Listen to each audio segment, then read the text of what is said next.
So, when I'm scheduling the second lesson, I'm always saying we require both parents and or anybody involved in transportation decision making, supporting the child. We want everybody to be there taking pictures for the bell presentation and to go through the evaluation. And obviously, if you're interested in continuing on with the program at that time, we require everybody to be there for that as well.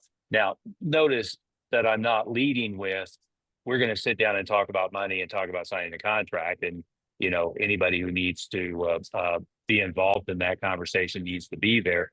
That's not the conversation. One of the schools was bringing, they heard do the enrollment after the second lesson. So they bring it into the second lesson, then scheduling them for an appointment that wasn't when the child was taking the class as a completely separate appointment, and then telling them we're scheduling a time to talk about money, make sure both parents are there.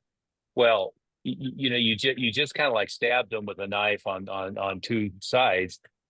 What I want to do is I want to do the enrollment when everybody is at peak enthusiasm. When are they at peak enthusiasm? Mom was in class, dad was in class, the kid was in class. The kid just earned their white belt, got applause. Everybody took pictures. They're super excited about how they're doing. That's when I want to do the enrollment conference. I want to do the enrollment conference with both parents and with the child, right? And I've used the example many times. Certainly, I've had enrollment conferences where mom's there with her new wife and dad's there with his new girlfriend, and I've got the grandma there who's going to help pay for it.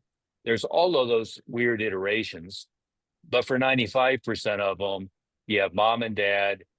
They're together, they're not together. If they're not together, mom tells you I can make the decision. And then when you tell her the price, she goes, I'm going to have to talk to his dad and see if he can help finance it, right? So, any and all times that an enrollment falls apart because all the decision makers were there, my one and only answer is get the decision makers there.